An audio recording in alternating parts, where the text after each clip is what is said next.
Welcome back जनाब and once again good morning to all of you. आपको programme में एक मरतबा फिर से खुश आमदीद कहते हैं। और जैसा कि प्रोग्राम के आगाज़ में मैंने आपसे जिक्र किया था कि आज मैं आपकी मुलाकात एक ऐसे मसीहा से करवाने जा रही हूँ जिसके लिए जो ऐसे लोग जो कि वसाइल नहीं रखते वो शायद उस मसीहा के मुंतज़िर हैं। आजकल लोग सोचने समझने वाले कम, गौर फिक्र करने वाले गम है। हम अपनी दुनिया में मस्त बस दौलत मालूमात जमा करने के लिए एक दौड़ में लगे हुए हैं, चाहे वो जायज़ तरीके से हो या फिर नाजायज़ तरीके से हो। यहाँ पे मैं आपको एक बात बताऊँ, बिला इम्तियाज़ अगर कोई इंसानियत की खिदमत करने वाले लोग शायद बहुत कम हम में रह गए हैं। यहाँ पर मैं इससे पहले कि अपने मेहमान से आपका मैं तारुफ करवाने चाहूँगी, मैं यहाँ पे आपको एक पैगाम, एक मैसेज सिर्फ यही देना चाहूँगी कि हमें सिर्फ अपने हिस्से की शमा रोशन करनी है, हमें सिर्फ अपने हिस्से का काम करना है।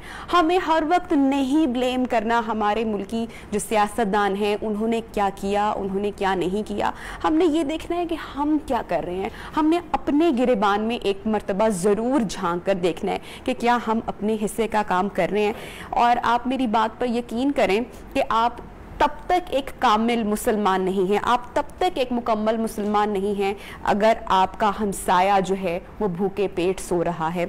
हम हमेशा तनकीद करते हैं ना कि हम एक ऐसे माशरे का हिस्सा हैं जहाँ पर लोगों में दर्द दिल नहीं है, जहाँ पर लोगों में एहसास नहीं है। लेकिन मैं आपको यकीन दिलवाना चाहती हूँ आज इस बात का कि अभी ऐसे लोग हम में हैं जो कि वो दर्द दिल रखते हैं, जो लोगों की फलाह के लिए, इंसानियत के लिए बिला इम्तियाज़ होके, मज़हब से बढ़कर, किसी नस्ली तासुब से बढ़कर, हर लिहाज से कि इंसान को इंसान समझकर उसकी फलाह के लिए काम कर रहे हैं। ऐसे में ही अगर मैं कराची का जिक्र करूं तो बहुत सारे लोग, पाकिस्तान में बहुत सारी फाउंडेशंस और एनजीओज़ हैं जो इंसानियत की फलाह बहबूद के लिए काम कर रही हैं। लेकिन अगर ऐसे में मैं जेडीसी फाउंडेशन का जिक्र ना करूं तो मेरे ख्याल से ये बड़ी नाइंसाफ़ी होगी। और ज़फ़र इकबाल साहब ने जितना काम किया है, जेडीसी ने जितना कराची में एक आम बंदे की भूख मिटाने के लिए काम किया है, मैं नहीं समझती कि कोई सोशल वर्कर और या कोई सियासतदान शायद आया हो जिसने ऐसा काम किया। और अगर हमारे सियासतदान इस तरह का काम कर रहे होते तो शायद हमें किसी ज़फ़र इकबाल की शायद ज़रूरत भी ना पड़ती। लेकिन ज़फ़र इकबाल मौजूद हैं, इन जैसे और भी लोग मौजूद हैं जो रात को चैन की नींद नहीं सो पाते जब तक उनको ये एहसास रहता है कि उनके आसपास के लोग भूखे पेट सो रहे हैं। जनाब हमारे साथ इस वक्त कराची से जेडीसी फाउंडेशन के ज़फ़र इकबाल साहब जो कि जनरल सेक्रेटरी हैं मौजूद हैं, उनसे हम बात करेंगे। और सबसे पहले ज़फ़र मैं आपको कॉन्ग्रेचुलेट करना चाहूँगी, मैं आपको मुबारकबाद देना चाहूँगी। दुनिया का नंबर 1 सर्च इंजन गूगल, वहाँ पे आप जनाब रैंक 1 आए हैं। सो मैनी कॉन्ग्रेचुलेशंस और सो मच एप्रिसिएशन हमारी तरफ से, हमारी टीम, हमारे चैनल की तरफ से। जितना ज़बरदस्त आप काम कर रहे हैं कराची में, चाहे वो फ्री दस्तरखान के हवाले से काम हो, चाहे वो फ्री डायलिसिस सेंटर हो, या फिर जनाब कुर्बानी के हवाले से लोगों का आपके साथ का साथ हो, चाहे सैलाब ज़दगान हो या जो है ज़लज़ला मुतासरीन हो, हमेशा आपने आगे बढ़ चढ़ कर काम किया है। चाहे लोगों की आपको थ्रेट्स भी रही हो, आप पर सवालात या उंगली भी उठाई हो, आपने लोगों की सवालों की, उनकी तनकीद की परवाह किए बगैर हमेशा काम किया है। रिसेंटली जो मैंने देखा ऑन सोशल मीडिया और मैंने अपनी टीम के साथ शेयर भी जो किया, आई एम श्योर आपने भी बड़ा एंजॉय किया होगा। मैं उमर से, हमारी जो टीम के हमारे जो डायरेक्टर प्रोड्यूसर साहब हैं, उनसे मैं कहूँगी कि वो ज़रा ओल्ड एज होम की अगर पिक्चर्स अभी उनके पास अगर मौजूद हैं तो वो ज़रूर ज़रा स्क्रीन पे शेयर करें। क्योंकि जब मैंने ऑन फेसबुक ये तस्वीर, ये वीडियोज़ देखी तो मेरे चेहरे पे ऐसी ही मुस्कुराहट थी जैसे मैं इस वक्त ये खबर अनाउंस करते हुए आपको बता रही हूँ। What a treat, what a treat. इतने खूबसूरत, इतने प्यार भरे ये मनाजर है कि मेरी आंखों में बात करते हुए मैं जज्बाती भी हो रही हूँ, मेरी आंखों में नमी भी आ रही है। और ये जो सारी बातें ज़फ़र आप सुन रहे हैं, ट्रस्ट मी कि ये बहुत दिल से निकल रही हैं, क्योंकि शायद मैंने सालों बाद ही इतना प्यारे मनाजर देखे होंगे। ये जो आपने इनिशिएटिव लिया, जिन वालिदैन को धुतकारा गया है, उनकी औलाद की तरफ से घर से निकाला गया है, जो बुजुर्ग यहाँ पर ओल्ड एज में अपने जिंदगी के आखिरी दिन शायद गिन रहे हैं, उनके चेहरों पर आप एक जो मुस्कुराहट लेकर आए हैं, सो वेल डन। अच्छा जी, जफर आप मुझे सुन पा रहे हैं? Good morning. जी जी जी, गुड मॉर्निंग। मैं आपको बिल्कुल सुन पा रहा हूँ। मुझे अभी समझ में नहीं आ रही है कि मैं आपको किस किस बात पे अप्रिशिएट करूं। ओल्ड एज होम के बुजुर्गों के चेहरों पर जो आप मुस्कुराहट लेकर आए हैं, या फिर जो अब्दुल वारिस कराची का नन्हा जो है अपनी वालदा के हाथों से जो डोनट्स बनाकर जो फरोख्त करता है, या मैं आपको उस बात पे पहले मुबारकबाद पेश करूं? आपका माशाल्लाह कोई ये कारनामा नहीं रहा जफर। नहीं, बस कोशिश कर रहे हैं। हमने तो कोविड में भी एशिया का सबसे बड़ा राशन प्रोग्राम चलाया पाकिस्तान भर में, और अभी तो हमने 15 दिन पहले लाहौर में भी फ्री रेस्टोरेंट खोल दिया है, और बैतुल माल के सरबराह ज़हीर अब्बास खोखर साहब से उसका इफ्तिताह कराया है, और पिम्स अस्पताल के बाहर रेस्टोरेंट लगा दिया है। हम वर्क कर रहे हैं। पाकिस्तान में 70 सालों से जो सरकारी अस्पताल के बाहर मरीजों के अटेंडेंट आते हैं, उनके लिए खाने का कोई निज़ाम नहीं था।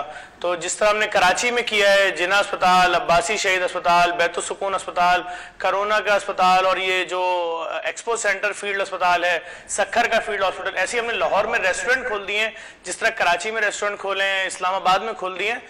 देखिए, मसला ये है कि मेरा अपना ज़ाती तजुर्बा है। मैं ज़्यादातर जिन ओल्ड एज होम में जाता हूँ, और बिल्कुल आपने सही बोला, वो बुजुर्ग जिनको किसी भी वजह से उनकी औलाद धिक्कार देती है या उनको निकाल देते हैं, उनको कोई ऐसी बीमारी हो गई है, बच्चे कहते हैं हम इलाज नहीं करा सकते, रोजाना दवाई के पैसे मांग रहे हैं, या खाने के पैसे नहीं है, घर में गुर्बत है, परेशानी है, या कोई भी ऐसी वजह, या उनके औलाद नहीं थी, एक हद तक उन्होंने कमाया, अब उनकी अपनी बीवी का इंतकाल हो गया, और अब उनके पास कोई ऐसे वसाइल नहीं थे, और वो सड़क पे आ गए, तो बूढ़े हो गए। तो हमने उनको यहाँ पर रखा हुआ है अपने ओल्ड एज होम में। और हमारे ओल्ड एज होम की खास बात यह कि हम अपने यहाँ रहने वाले बुजुर्गों से कोई पैसा नहीं लेते, कोई उजरत नहीं लेते। और आपने ये बात भी बिल्कुल ठीक बोली, इनकी जिंदगी के वाकई आखिरी दिन है।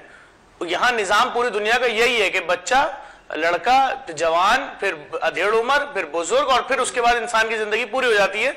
हमारे पास जब किसी बुजुर्ग की तबीयत खराब होती है या उसकी जिंदगी के आखिरी मराइल चल रहे होते हैं, वो महीने, 2 महीने, 3 महीने अस्पताल में एडमिट रहता है, उसमें वो आईसीयू में चला जाता है, उसके अंदर वो वेंटिलेटर पे चला जाता है। अब यकीन जाने, ना हम अपने बुजुर्गों को लेकर कभी किसी शो में बैठे, ना हमने अपने बुजुर्गों की वीडियोस बना बना के डाली, ना हमने उनकी तस्वीरें लगा के भीख मांगी। आज 7वां 8वां साल है, हमारा एक ओल्ड एज होम पूरा भर चुका है। अब हम इस वक्त दूसरा ओल्ड एज होम बना रहे हैं। उसके अंदर हमें ग्राउंड फ्लोर की तामीरात में मकसूद साहब, उन्होंने अपनी मरहूम बीवी की जानिब से सारा लोहा, सीमेंट, सरिया दिया था। अब उसके दूसरे फ्लोर के लिए हमने अपील की है, वो भी 500 गज पे बन रहा है। और हमारे ओल्ड एज होम की खास बात ये होती है कि हर बुजुर्ग को सिंगल रूम देते हैं कि भाई आप अगर सही इस वक्त अकेले रहना चाहते हैं, आपको टीवी चाहिए अपने कमरे में, आपको अपने कमरे में पेंटिंग चाहिए, सीनरी चाहिए, सबका टीवी लॉन्च होता है। और हमारे ओल्ड एज होम में कोई जी अच्छा मुझे बताइएगा, जैसा हम सब ने वीडियोस देखी, और ना सिर्फ मैंने बल्कि मेरे साथ जो और बहुत सारे लोग थे वो बहुत जज्बाती हो गए। आपने कैसा महसूस किया जब इन लोगों के चेहरों पर इतनी मुस्कुराहट आई, और इतनी प्यारी वीडियोस, इतने प्यारे लम्हात जब सोशल मीडिया पे शेयर किए गए, तो सब लोग बहुत खुश हुए। ये ख्याल एकदम से आपके जहन में कैसे आया कि इनके लिए भी यार कोई एक्टिविटी होनी चाहिए, इनका भी दिल है, ये भी जीना चाहते हैं, इनको भी हक है, और वो एहसास आपका क्या था, मैं वो जानना चाहूंगी। देखें, मैं आपको फिर बता रहा हूं, हमारे ओल्ड एज होम में कोई भी एडमिनिस्ट्रेटर नहीं है, एक जालिम एडमिनिस्ट्रेटर जो बार बार उन बुजुर्गों को बोले कि अच्छा भाई आ जाए, फला लोग आ रहे हैं मिलने के लिए, अब आप सब बैठे, और वो आपने दोबारा लतीफा सुनाना है, और सारे बुजुर्ग जोर से हंसेंगे, अगर नहीं हंसे तो फिर ये सजा मिलेगी। नहीं, ऐसा कोई चक्कर नहीं है। जो हमारे वालिदैन की तरह है, जो वो बोलते हैं, उन्होंने बोला जी हॉक्स में चलना है, चलिए। उन्होंने बोला जी हमें बाहर सहरी करने जाना है, चलिए। उन्होंने कहा हमें बाहर अफ्तारी करने जाना है, चलिए। उन्होंने कहा हमें हाईवे के रेस्टोरेंट जाना है, चलिए। अगर फैमिलीज आती हैं इतवार को या किसी और दिन मिलने के लिए, तो आप यकीन जाने हमारी तरफ से एक बुजुर्ग को भी उठाया नहीं जाता। अगर कोई सो रहा है, सोता रहेगा, अगर कोई आके बैठना चाह रहा है, आपसे बात करना है, बैठेगा। कोई ऐसा चक्कर नहीं है कि जी अगर कोई चैनल आया है, कोई दायरा आया है, तो हम सबको उठा दे, उठो, बीमार हो तुम आके बैठ जाओ, और हम उनकी किसी की बीमारी को हाईलाइट नहीं। जिसको जैसे कंफर्ट फील कर रहे हैं वैसे होगा। हमारा मकसद ही यही है। पहले इतनी टेंशन है, अजियत लेके बेचारे जिंदा है। ब्रेक आपको पता, लाइव शो में, प्रोग्राम में ब्रेक भी बहुत जरूरी होती है। अब्दुल वारिस की कहानी भी मैं आपसे जानना चाहूंगी। एक छोटी सी ब्रेक से हम वापस आ रहे हैं, आप साथ ही रहिएगा, और हमारी audience please stay with us.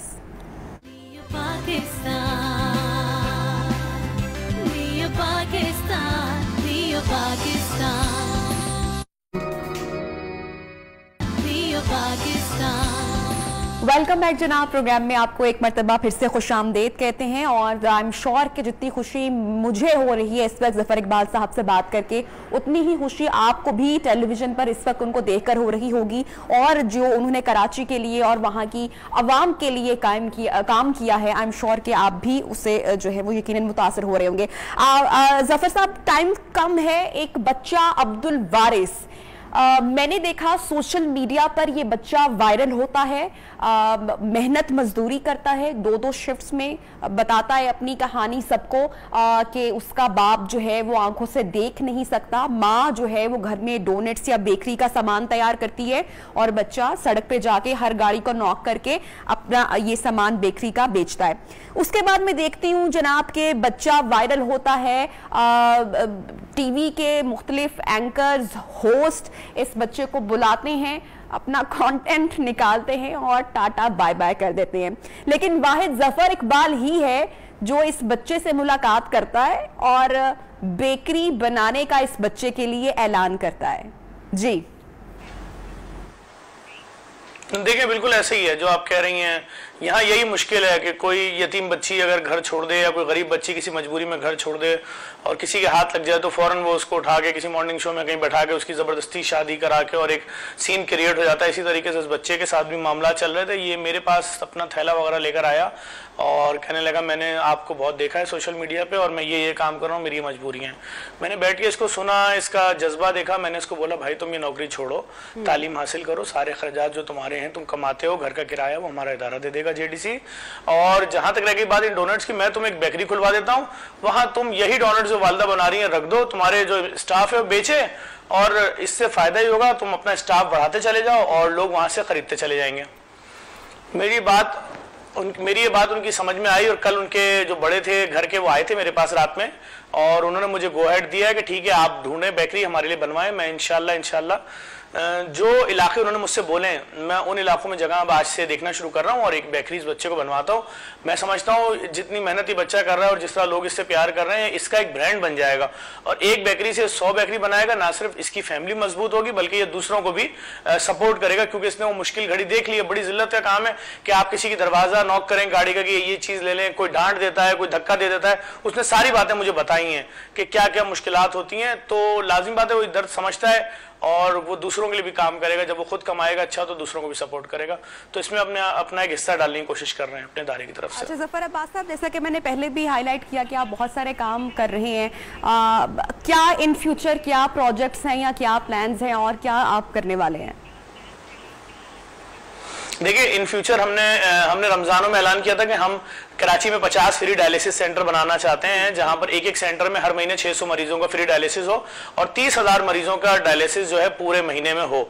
और ये डायलिसिस सेंटर हर इलाके में होंगे, लांडी में होंगे, कोरंगी में होंगे, औरंगी में होंगे, बल्दिया, सईदाबाद, महाजिर कैंप। तो अल्लाह का शुक्र है अभी हमें गुलशन इकबाल में हमने बना लिया है, हमने लियाकताबाद में बना लिया है। अच्छा, उसके अलावा हमने औरंगी टाउन और हमने लांडी और फेडरल एरिया के लिए हमने मशीनें मंगवा ली हैं। उसके अलावा 9 सेंटरों की मशीनों का हम और ऑर्डर देने जा रहे हैं। इन सेंटरों में कोई कैश काउंटर नहीं है, कोई भी मरीज आएगा उसको 9-9, 10-10 घंटे के लोहे की स्ट्रेचर पे लेट के एम्बुलेंस में वेटिंग नहीं करनी पड़ेगी। डायरेक्ट आए मशीन पे लेटेंगे, आपके बुजुर्ग का, आपके भाई बच्चे का डायलिसिस होगा और वो अपने घर जाएगा। हमारी कोशिश होगी हम पूरे 4 घंटे का डायलिसिस करें, जिस तरह पूरी दुनिया में डायलिसिस का मरीज 30 साल तक जिंदा रहता है। तो हमारे यहाँ क्यों नहीं? तो हम इन तमाम चीज़ों में वर्किंग कर रहे हैं। जो भी इस फील्ड के बड़े हैं, डॉक्टर्स हैं, नेफ्रोलॉजिस्ट हैं, उन सबको अपॉइंट कर रहे हैं, उनको उनकी मर्जी की तनख्वाहें दे रहे हैं। जितने RMOs हैं हम सबको अपॉइंट कर रहे हैं और ये हम पूरे पाकिस्तान में अब लेकर जा रहे हैं। हमें पिंडी में लोग सपोर्ट कर रहे हैं, हमारा दस्तरखान इस्लामाबाद में, वहां पर लोग हमसे रब्ता कर रहे हैं। हम पूरे पाकिस्तान में इस वक्त फ्री डायलिसिस सेंटर्स खोलने जा रहे हैं। बल्कि हमसे इस्लामाबाद में जो AD एसोसिएट वाले हैं, अदील खान AAA एसोसिएट वाले हैं, इन लोगों ने राब्ते किए हैं, ये लोग वहां पे जगह दे रहे हैं। हम पूरे पाकिस्तान में सेटअप को फैला रहे हैं, क्योंकि इतनी गुर्बत है जिसकी किसी वालिद, भाई, बच्चे को हफ्ते में 3 डायलिसिस होते हैं, वो 27,000 रुपए अगर एक हफ्ते के दे दे तो उसका पूरे घर का बजट आउट हो जाएगा। और अगर महीने में उसके डायलिसिस हैं हफ्ते में 3, तो इसका मतलब 1,08,000 रुपए कोई मिडिल क्लास या गरीब कहां से लेकर आ सकता है? ईद कुर्बान भी आ रही है जफर अब्बास साहब, ईद कुर्बान भी आ रही है, लोग उसमें भी बहुत ज्यादा सपोर्ट आपको कर रहे हैं, मुझे बताइएगा। देखिए, हम 11 सालों से कुर्बानी बराए मुस्तहिकीन कर रहे हैं। उसके अंदर लोग हमें पैसे देते हैं और कोई पूरा बकरा देता है, कोई पूरी गाय, कोई ऊंट। हम इस वक्त ऊंटों की पाकिस्तान में मुस्तहिकीन की सबसे बड़ी कुर्बानी करते हैं। लोग हमें सैकड़ों जानवर देते हैं, बैरून मुमालिक मुकीम पाकिस्तानी पूरे पैसे बेचते हैं। हमारी कोशिश ये होती है कि वो घराने जो पूरे साल जिनके बच्चे एक बोटी, एक गोश्त खरीद के नहीं खा सकते, उनके वालिदैन नहीं खरीद सकते, उनकी इस्तिताअत ही नहीं है। आज पाकिस्तान में वो तबका जिसकी तनख्वाह 30-35 हजार रुपए, अगर वो 15 हजार रुपए घर का किराया दे देता है, 20 हजार रुपए, फिर बच्चों की स्कूल की फीस देने के बाद उसके पास और बिजली का बिल देने के बाद 3 या 4 हजार रुपए बच रहे हैं, तो वो राशन कहां से लाएगा, किराया कहां से लाएगा, ऑफिस दफ्तर जाने का उसके लिए मुमकिन ही नहीं है वो 600-800 रुपए किलो गोश्त खरीदे।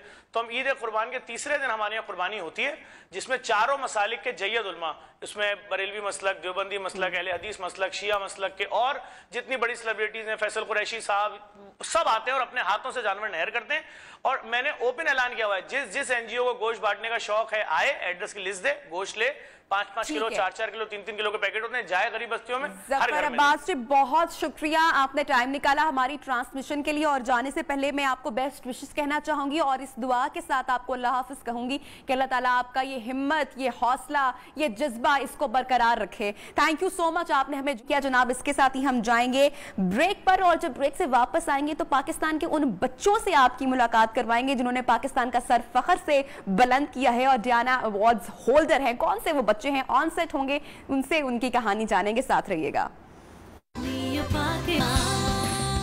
वेलकम बैक जनाब। प्रोग्राम में आपको एक मर्तबा फिर से खुशामदीद कहते हैं और ये सेगमेंट मेरे दिल के आज बहुत करीब है और मुझे बड़ी खुशी महसूस हो रही है। वो इसलिए कि जिन मेहमानों से मैं अभी आपकी मुलाकात करवाऊंगी, आई एम श्योर कि जब आप इनसे मुलाकात करेंगे तो आपका भी सर फखर से बुलंद हो जाएगा। और उसकी वजह यह है कि जब हमारी यूथ, हमारे बच्चे, हमारी नौजवान नस्ल में से जो स्टूडेंट्स हैं, जब भी वो कोई ऐसा कारनामा करते हैं कि पाकिस्तान का नाम उससे रोशन होता है या पाकिस्तान की जो रिप्रेजेंटेशन है वो बहुत अच्छे से बाहर जाती है, एक इमेज जाती है, तो मेरे ख्याल से ये फख्र की बात है हम तमाम लोगों के लिए। जनाब, मैं आज ऐसे 8 पाकिस्तानी, ऐसे 8 नौजवानों का जिक्र आपके साथ करने वाली हूं जिनको डियाना अवार्ड से नवाजा गया है। ये बिगेस्ट सोशल ह्यूमैनिटेरियन अवार्ड्स हैं। 25 साल से पूरी दुनिया में ये मुख्तलिफ लोगों को दिए जा रहे हैं और पाकिस्तान में पिछले 3 साल से उन लोगों को ये अवार्ड दिए जा रहे हैं जो समाजी खिदमत करने में आगे बढ़ चढ़कर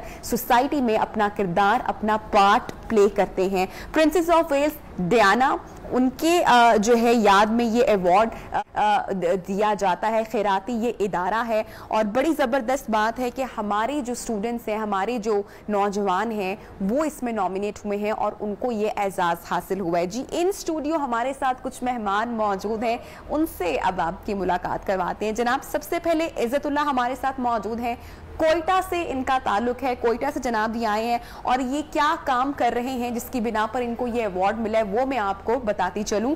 बलूचिस्तान में खवातीन की तालीम के हवाले से 3000 बच्चों के लिए तालीमी मराद का बंदोबस्त करने वाले ये हैं और 200 जो है तकरीबन अफगान पनाह गुज़ीनों लड़कियों को भी स्कूल में ये दाखिल करवा चुके हैं, नॉमिनेट हुए हैं और उसके बाद उनको ये अवार्ड से नवाजा गया है। उसके बाद हमारी जनाब जो अगली दूसरी मेहमान है जिनका नाम है आयशा शेख और इनका ताल्लुक है सक्खर से, जो डिजिटल मार्केटिंग, तख्लीकी तहरीर और कायदाना सलाहियतों पर दी जाने वाली तकरीबन वर्कशॉप में 500 से जायद लोगों को अब तक ट्रेन करवा चुकी हैं। वेल डन आयशा, बहुत ज़बरदस्त आप काम कर रही हैं। और हमारे तीसरे और आज के आखिरी मेहमान जिनका नाम है हसन अशरफ और इनका ताल्लुक है फैसलाबाद से। उम्मीद के नाम से एक फलाही इदारा इन्होंने कायम किया है जो नाख्वानगी के खात्मे समेत नौजवानों में खुद एतमादी पैदा करने और जो मनफी मुसावात को फ़रोग देने के लिए जो है वो काम करता है।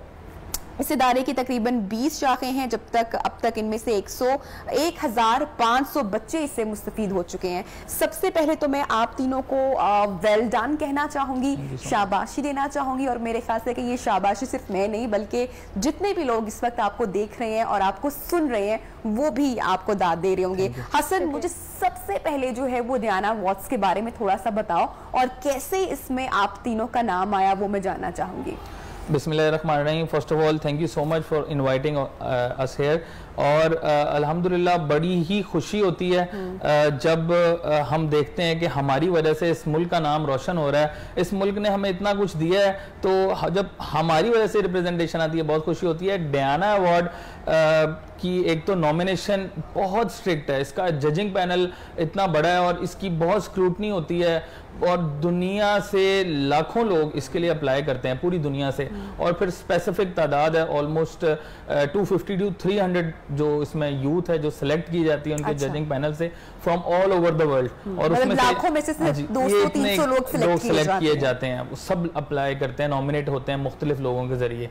और अल्हम्दुलिल्लाह 8 पाकिस्तानी वो सिलेक्ट हुए हैं। हर साल, पिछले साल भी इसी तरह 5 से 6 पाकिस्तानी सिलेक्ट हुए थे, उससे पिछले साल भी, और इस साल अल्हम्दुलिल्लाह 3 साल से पाकिस्तान में है। 3 साल से पाकिस्तान में ज्यादा अरूज दिन, हर साल इसकी तादाद अल्हम्दुलिल्लाह बढ़ रही, क्योंकि यूथ के अंदर अवेयरनेस आ रही है और फिर ज्यादा से ज्यादा लोग एक देखते हैं और फिर इंकरेजमेंट मिलती है। हम जैसे यूथ को अब मोटिवेशन मिलती है कि हमें बुलाया जा रहा है, हमारे काम को निखारा जा रहा है, तो ये एक हम समझते हैं बड़ी एजाज की बात है और इंशाल्लाह इसको कंटिन्यू रखेंगे। अमेजिंग। आयशा, मुझे सबसे पहले अपने काम के बारे में बताओ, क्या किया है आपने ऐसा, क्या कर रही हो अभी?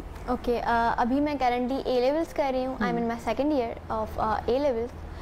और अगर मैं इस अवार्ड के मुतालिक जिस चीज़ पे मुझे ये अवार्ड मिला है, अगर मैं उसके मुतालिक बताऊं तो मैंने क्रिएटिव राइटिंग, डिजिटल मार्केटिंग और लीडरशिप स्किल्स के कोर्सेज करवाए हैं ड्यूरिंग पैंडमिक लोगों को, जब सब लोग आप खुद स्टूडेंट हो लेकिन उसके अलावा आप ट्रेनिंग कर रहे हो? जी।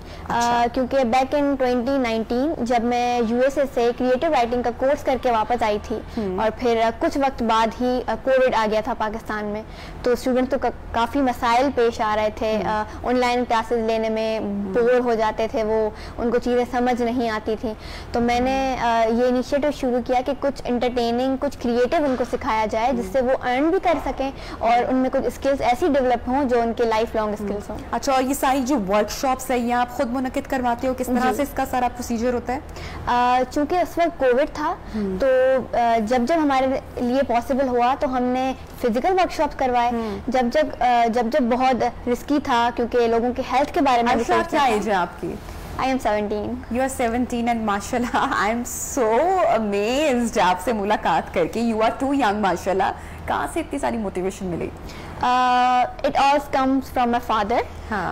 जब कोविड आया था तो सबसे पहले उन्होंने ये इनिशिएटिव शुरू किया था कि वो एरिया के लोगों में कोविड के लिए अवेयरनेस और उनके फिर जो किट्स हैं, मास्क और जो स्टफ होता है वो उनको डिस्ट्रीब्यूट करें। तो मैंने उनको देख के सोचा कि मैं भी कुछ ऐसा करती हूँ जो कि सोसाइटी के लिए अच्छा हो, जो कि लोगों को कुछ नया करने के लिए मोटिवेट करे, क्योंकि कोविड था, मेंटल हेल्थ इश्यूज, सब कुछ इतना ज़्यादा डिप्रेस हो गए थे लोग, कुछ कोई एक्टिविटी करने को नहीं है। तो जी, मोटिवेशन। ऐसे तो ना बहुत दूर से आप आए हैं और बड़ा सफ़र करके आप आए हैं, लेकिन लोग सफ़र ना कर सकें उसके लिए आप इतना प्यारा काम कर रहे हैं, इतना अच्छा काम कर रहे हैं।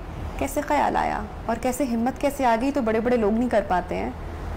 सबसे पहले तो बहुत शुक्र है कि आप लोग ने मुझे इनवाइट किया। 1999 से ब्रिटिश गवर्नमेंट ने ये डियाना अवार्ड का प्रोसीजर स्टार्ट किया था। वहाँ से लेकर 2021 तक बलूचिस्तान से कोई भी सिंगल बंदा या यूथ सिलेक्ट नहीं हुआ है। I am the first one, मैं पूरे बलूचिस्तान से पहला बंदा हूँ इस साल डियाना अवार्ड के लिए सिलेक्ट हुआ और मैंने ये ब्रेक थ्रू किया और इंशाल्लाह आगे उम्मीद है कि बलूचिस्तान से यूथ आएंगे। मैं एजुकेशन के ऊपर काम कर रहा हूँ पिछले 5 साल से। मेरा एक फलाई इदारा है चिराग एजुकेशनल वेलफेयर सोसाइटी। 2017 में मैंने इस इदारे का बुनियाद रखा। तब से लेकर अब तक जो कबाइल लड़कियां हैं, बच्चियां हैं, उनको मैं स्कूल में इनरोल कराता हूँ स्कॉलरशिप बेस पे, वैसी अवेयरनेस सेशंस, करियर काउंसलिंग भी मैंने तकरीबन 5000 से ज़्यादा बच्चियों को मैंने ट्रेनिंग दिलवाई। क्या तालीमी मसाइल हैं आपके शहर में, आपके इलाके में बच्चों की तालीम से मुताल्लिक? क्या ऑब्जर्व किया आपने? बलूचिस्तान जो है वो आउटगोइंग चिल्ड्रंस का गढ़ या घर समझा जाता है पूरी दुनिया में। वहाँ पे जो गर्ल्स लिटरेसी रेट है सबसे कम है, 21% गर्ल्स जो है ना वो लिटरेट है। तो इस गैप को ख़त्म करने के लिए मैंने ये कोशिश की कि अगर आप ख़ुद इकदाम नहीं उठाएंगे, ख़ुद कोशिश नहीं करेंगे, आपका ये सेटअप चेंज करने के लिए गवर्नमेंट या कोई इदारे से आप तवक्को ना करें, क्योंकि अगर आप खुद कुछ नहीं कर सकते आप इदारों से क्या तवक्को करोगे। तो मैंने खुद ये इनिशिएटिव लिया, कोशिश ये की कि कुछ ना कुछ चेंज आ जाए सोसाइटी में। कुछ लोग आपके साथ भी मिले या आप अभी तक अकेले सोलो राइड पे हो? मैं अल्हम्दुलिल्लाह अभी टीम जो पहले था अब बहुत बढ़ गया है। हमारे साथ तकरीबन एक ब्रांच क्वेटा में, एक पेशावर में, अक्सर काम में करता हूँ क्वेटा में। हमारे पास तकरीबन 200 से 300 प्लस वॉलंटियर्स है इस वक्त। अच्छा, मुझे बताओ 200 से ज़ायद जो अफगान पनाहगुज़ीन बच्चियां हैं उनकी भी स्कूलिंग का जिम्मा आपने उठाया, और ये कोई it's not an easy task, it must be very difficult. तो ये सारा जो है कहाँ से ये ख्याल कैसे आ गया, इस बारे में तो कोई भी नहीं सोचता। अब रिसेंटली हमें एक प्रोजेक्ट मिला था बैक टू स्कूल कैंपेन के नाम से। Back to school campaign. Back to school campaign में हमने ये किया 200 अफगान रेफ्यूजीज गर्ल्स को आइडेंटिफाई किया, फिर मुख्तलिफ अच्छा, उनको आइडेंटिफाई करना भी एक मुश्किल टास्क होगा। हाँ, पहले तो हमने पहले उनको आइडेंटिफाई किया, फिर उनके पेरेंट्स को कन्विंस किया कि इनके जो अखराजात है वो हम अपनी जिम्मे उठाएंगे अगर आप उनको छोड़ दें, क्योंकि सबसे बड़ी मसला बलूचिस्तान में ये है कि आप उनके पेरेंट्स को मुतमईन नहीं कर सकते। हाँ, क्योंकि वो कहेंगे कि ये गर्ल्स है, बाहर जाएंगे, अगर कोई इशू हो गया, ट्रैवलिंग कैसे होगा, कैसे जाएगी, कैसे आएगी। तो ये स्टीरियोटाइप भी ब्रेक करना एक टास्क था, बहुत चैलेंजिंग रहा होगा इस पूरे बिल्कुल बिल्कुल, बहुत सख्त। ये था कि हमने माशाल्लाह इस चीज़ में कामयाब हो गए कि आखिरकार उनको कन्विंस किया और फिर इन बच्चियों को एनरोल कराया स्कूलों में। क्या तब्दीली आएगी आपको लगता है इससे, आपके जो है वो? अब एक चीज़ ये चेंजिंग मैं ये समझता हूँ कि पहले अफगान रिफ्यूजीज बाहर नहीं आ रहे थे और लोगों का माइंडसेट भी तब्दील हो रहा है अब। हाँ, माइंडसेट तब्दील हो रहा है, और साथ साथ वो कह रहे हैं कि एजुकेशन के अलावा हम अपने टारगेट्स गोल्स अचीव नहीं कर सकते।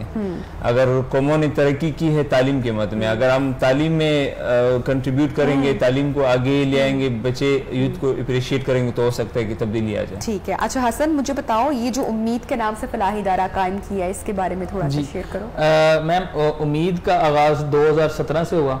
ये आगाज एक बच्चे से किया था मैंने। अच्छा। मैं एक प्रोजेक्ट के सिलसिले में किसी जगह पे गया था, वहाँ पर वो बच्चा मुझे मिला और उस बच्चे ने, मैं कपड़े सर्दियों के हम बांट रहे थे, वॉलंटियर सर्विस कर रहे थे, तो उस बच्चे ने कहा सर आप मुझे कपड़े दे रहे हैं पर मैं पढ़ना चाहता हूँ।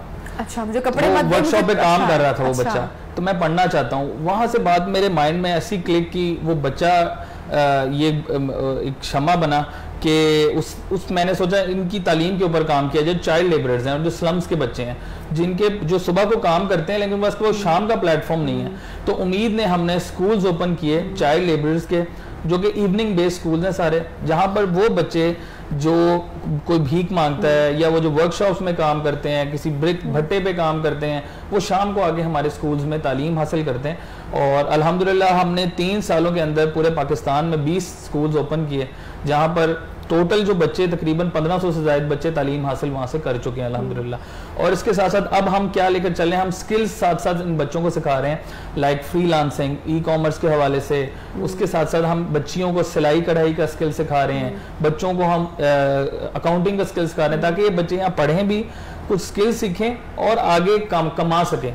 कमाएंगे तो इनके माँ बाप भी और इनको कहेंगे कि जी पढ़ो, इनसे भीख नहीं मंगवाएंगे, इनको वर्कशॉप्स पे नहीं लेकर जाएंगे, क्योंकि ये एक हमारे माशरे में एक बहुत बड़ा अलमिया है कि हम तालीम के ऊपर, जैसे इज्जतुल्लाह भाई बात करें, तालीम के ऊपर हम फोकस नहीं दे रहे और हमारी गवर्नमेंट भी नहीं दे रही। जितना ज़्यादा से ज़्यादा हम, तालीम ही एक बुनियाद होती है। वो नेल्सन मंडेला ने एवी नहीं कहा था कि education is the only weapon that can change the world. तो अगर हम एजुकेशन के ऊपर फोकस नहीं करेंगे तो अल्टीमेटली हम पीछे रहेंगे। अच्छा आयशा, मुझे थोड़ी सी अवार्ड सेरेमनी जो आपकी हुई उस हवाले से बताओ। ट्रैवल आप लोग नहीं कर पाए क्योंकि पेंडेमिक है, कोविड है। अगर ये ना होता तो आप लोग ट्रैवल करते, तो तकरीब में शिरकत करते, और कौन फिर आपको अवार्ड देता? Prince Harry. अच्छा जी, तो जो यहाँ पर अभी जो वर्चुअली जो आपकी अवार्ड विनिंग सेरेमनी हुई है, उस हवाले से बताओ कैसा रहा? जो वर्चुअल सेरेमनी हुई थी उसमें भी प्रिंस हैरी आए थे, उन लोगों ने हमें वर्चुअली अवार्ड दिया। काफ़ी ज़्यादा और गेस्ट स्पीकर्स उसमें थे। जिन जिन लोगों को ग्लोबली अवार्ड्स दिए गए हैं वो लोग थे, उनके नाम के साथ उनके कंट्री का फ्लैग था, द रियली प्राउड मूवमेंट। और पाकिस्तान से कुछ लोग थे, बाकी कंट्री से भी थे। तो एक ये ग्लोबल अवार्ड है और मुझे बहुत अच्छा लगा कि किसी एक ग्लोबल अवार्ड में हमारी कंट्री का भी फ्लैग है। हसन? ये मैम सबसे बड़ी बात है, प्राउड मोमेंट सब लोगों के लिए, मतलब बाकी जो स्टूडेंट्स यहाँ पे नहीं आ सके उनके लिए भी बहुत प्राउड मोमेंट है। और ऑनेस्टली हमें भी शायद इतना अंदाजा नहीं था कि इसकी कितनी बड़ी हाइप है, ये कितनी बड़ी अचीवमेंट है, ये जब अवार्ड जीता और मोटिवेशन कितनी आगे मिली आपको कि आगे अब क्या कुछ कर दिखाना है। इज्जतुल्लाह जी, आगे अब क्या करना है आगे इंशाल्लाह, क्या प्लान है? मेरा गोल काफ़ी वाज़े है। मैंने अपने वालिद के नाम पे एक लाइब्रेरी एंड डिजिटल सेंटर को खोला है कोयटा में, Shaheed Haji Mohammad digital library and research centre. वो इस वजह से कि पूरे पाकिस्तान में रिसर्च का जो कल्चर है या जो बुक कल्चर है ये बिल्कुल है ही नहीं, लोग पढ़ते ही नहीं, लोग रिसर्च करते ही नहीं, सारे कॉपी पेस्ट या इधर से या उधर से। तो मैंने ये कोशिश की कि आगे मैं ये कल्चर मुतारिफ कराऊँ बलूचिस्तान में बल्कि पूरे पाकिस्तान में, ताकि लोगों का रुझान किताब की तरफ आए, वो किताबें पढ़ें और रिसर्च करें। अच्छा, इसमें एक मैम पॉइंट ऐड करना चाहूँगा जो कि बहुत इम्पोर्टेंट समझता हूँ मैं, कि आपने देखा कि हमें बाहर के मुल्क से मोटिवेशन मिल रही है, प्रिंस हैरी आके हमें अवार्ड्स दे रहे हैं, तो मैं चाहूंगा कि हमारे अपनी गवर्नमेंट को भी ऐसा इनिशिएटिव लेना चाहिए। बिल्कुल, इट्स अ मैसेज आल्सो कि हमारी जो एनजीओज हैं या जो हमारे इदारे हैं उनको भी हमारे इन बच्चों को यकीनी तौर पे अप्रिशिएट करना चाहिए, दाद देनी चाहिए, ताकि अगर इतनी कम उम्र में अभी इतना जबरदस्त बड़ा और अच्छा काम कर रहे हैं तो इनको जो मोटिवेशन मिलेगी, जो अप्रिसिएशन मिलेगी, उससे ये कितना कुछ आगे भी कर गुजर जाएंगे। बहुत शुक्रिया आयशा आपका, इज्जतुल्लाह और हसन कि आप लोग आए और सब लोगों को अपनी इतनी कम उम्र में इतनी बड़ी अचीवमेंट के बारे में आपने बताया। हमारी टीम की, हमारे चैनल्स की, आई एम श्योर जितने लोग देख रहे हैं उन तमाम लोगों की बेस्ट विशेस आपके इस गुड कॉज के साथ हैं और आप लोग ऐसे ही जबरदस्त फलाही समाजी काम करते रहें और अपने मुल्क का नाम रोशन करते रहें। जनाब, इसके साथ ही प्रोग्राम का वक्त होता है खत्म, हमें दीजिए इजाजत, कल होगी आपसे मुलाकात। अल्लाह हाफिज।